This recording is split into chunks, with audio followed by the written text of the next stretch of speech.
Thank you, Senator Xenophon. Senator Muir. Thank you, Mr Acting Deputy President. I rise to make a contribution to the debate on the Government's Superannuation Legislation Amendment Trustee Governance Bill 2015.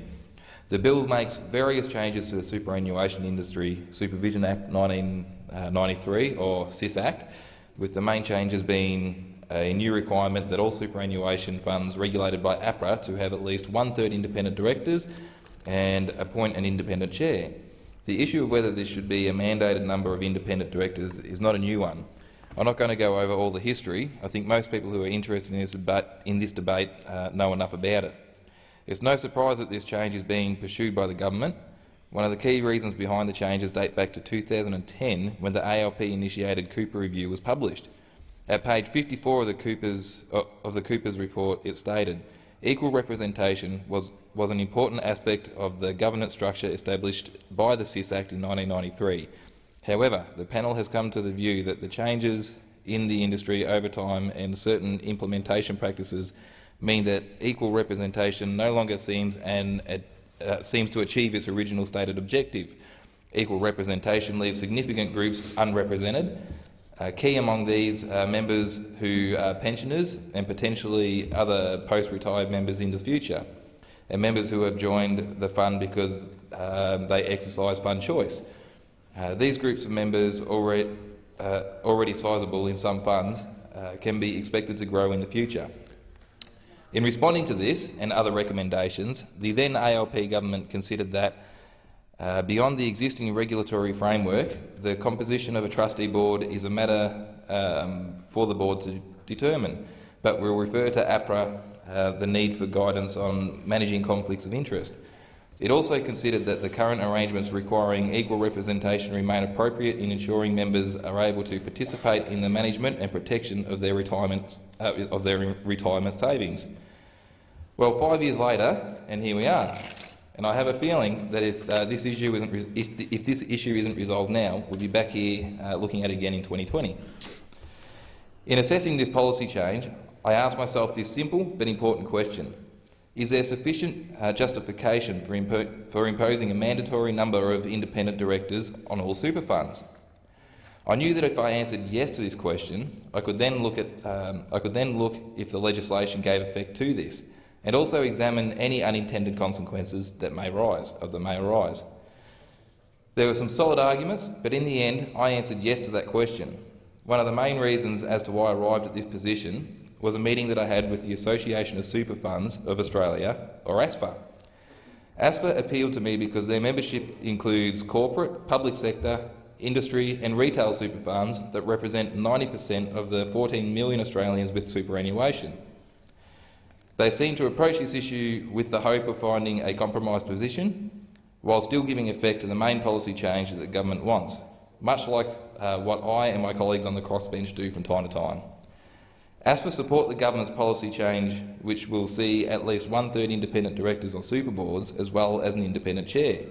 Importantly, ASFA stated that this support should not be seen as a criticism of current governance structures, but instead recognises changing community expectations, increasing complexity and risk in running superannuation businesses, and significantly higher regulatory standards and liability.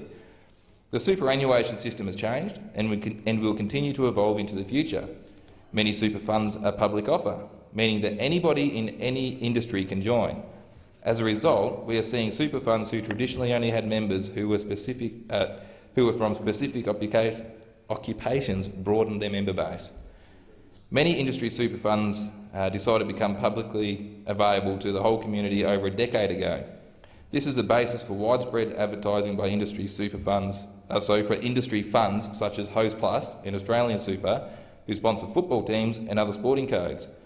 Currently, there are 161 public offer funds and 125 non-public offer funds. Most importantly, the public offer funds account for 89% of the members and 78% of the funds under management. All public offer super funds have elected to be publicly available to consumers from all types of employment. As a result, all public offer funds have both a legal and fiduciary responsibility to all their members regardless of their field of employment? Do those funds require special broad arrangements to suit particular sectors when they are obliged to serve the interest of all consumers, not just a subset of their membership? Or should the requirement be of a mandated number if independent directors apply only to public offer funds? Arriving at the position of agreeing that there should be a mandated number of independent directors is, however, only a hurdle. There are two other issues that I have had to carefully consider, and these two issues have been the main obstacle as to whether I can support this bill. These are the removal of the representative governance model from legislation and some of the consequences that would occur as a result of the definition of independent. Removing the representative governance model has attracted a lot of criticism. When this bill was considered by the Senate Economics Legislation Committee, the Department of Treasury told the committee that although the equal representation model had been appropriate in 1993, when superannuation was made compulsory, it had lost its utility. The Treasury noted the Cooper Review, which found that industry change had lessened the need for equal representation. The Treasury submitted that the equal representation model was now detrimental to governance.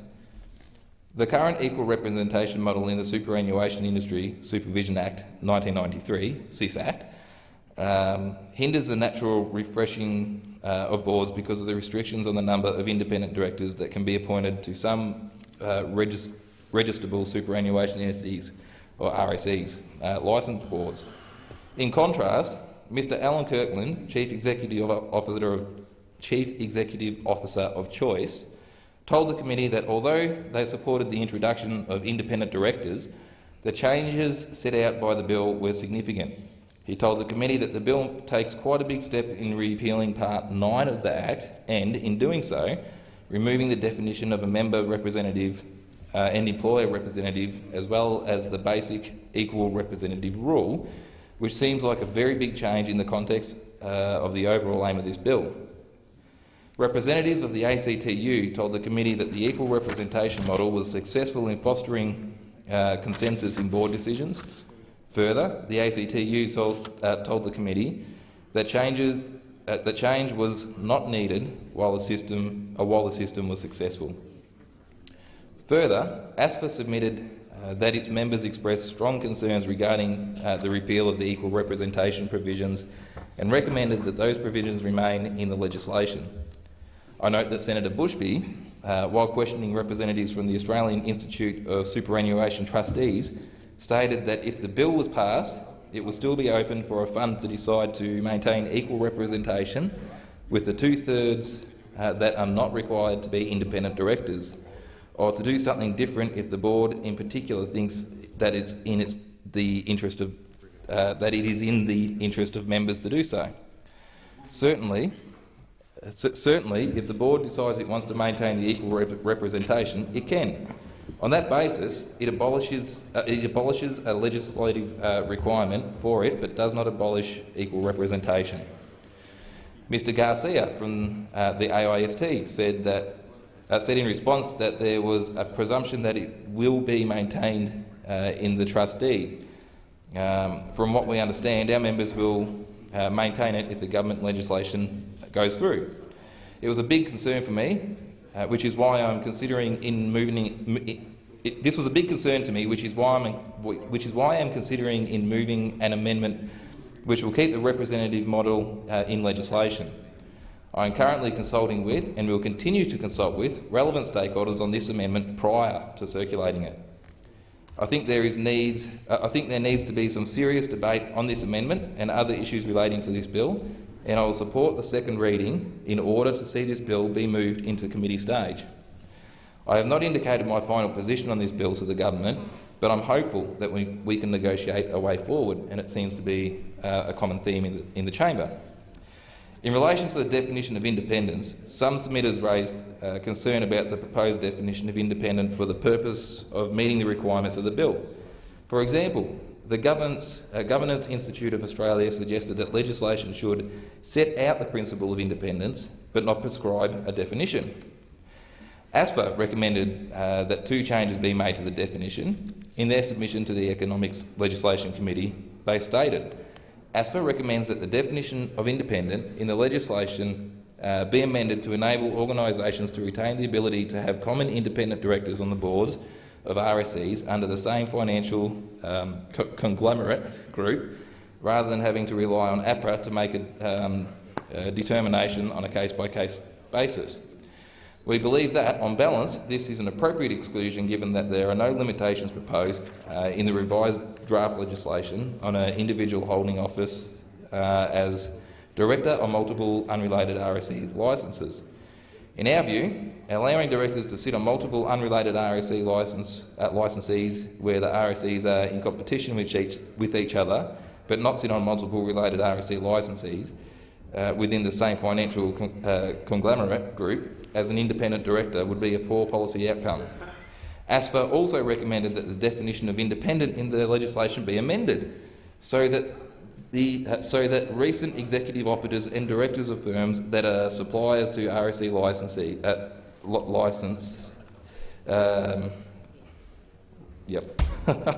but who themselves had no previous dealings with RSE licensee should be allowed to be appointed as an independent director. For example, a former tax partner with at least 3 years of a firm that currently provides audit services to the fund, but who has never themselves had any dealings with the fund, should not be precluded from being appointed as an independent director. ASFA considers that such situations can be adequately addressed as part of the RSE licensee's conflicts management policy and procedures. I think these recommendations improve the definition of independence and will support amendments that give effect to them. Before I finish, I want to touch on some of the mass emails that my office received. These emails included a line that said, "Please vote to stop the government handing over our super to the big banks." My response to this is that it's simply not true. Industry funds and corporate trustees, where the relevant union and employer organisation own half the shares in the trust each. For example, the shareholders of Australian Super are the ACTU and the Australian Industry Group.